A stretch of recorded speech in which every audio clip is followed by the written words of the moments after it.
Installing a drive backplane carrier assembly and drive backplane.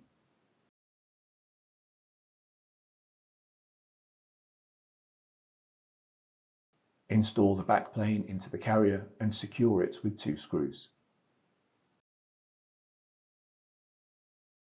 To install the drive backplane carrier assembly, align the bottom of the carrier with the slots in the server. Push the top of the carrier until it clicks into place.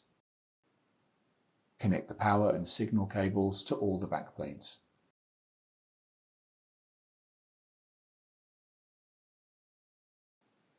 Reinstall all the 2.5-inch hot swap drives and drive fillers.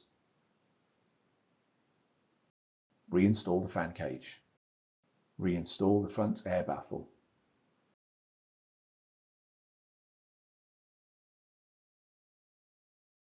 Reinstall the front top cover.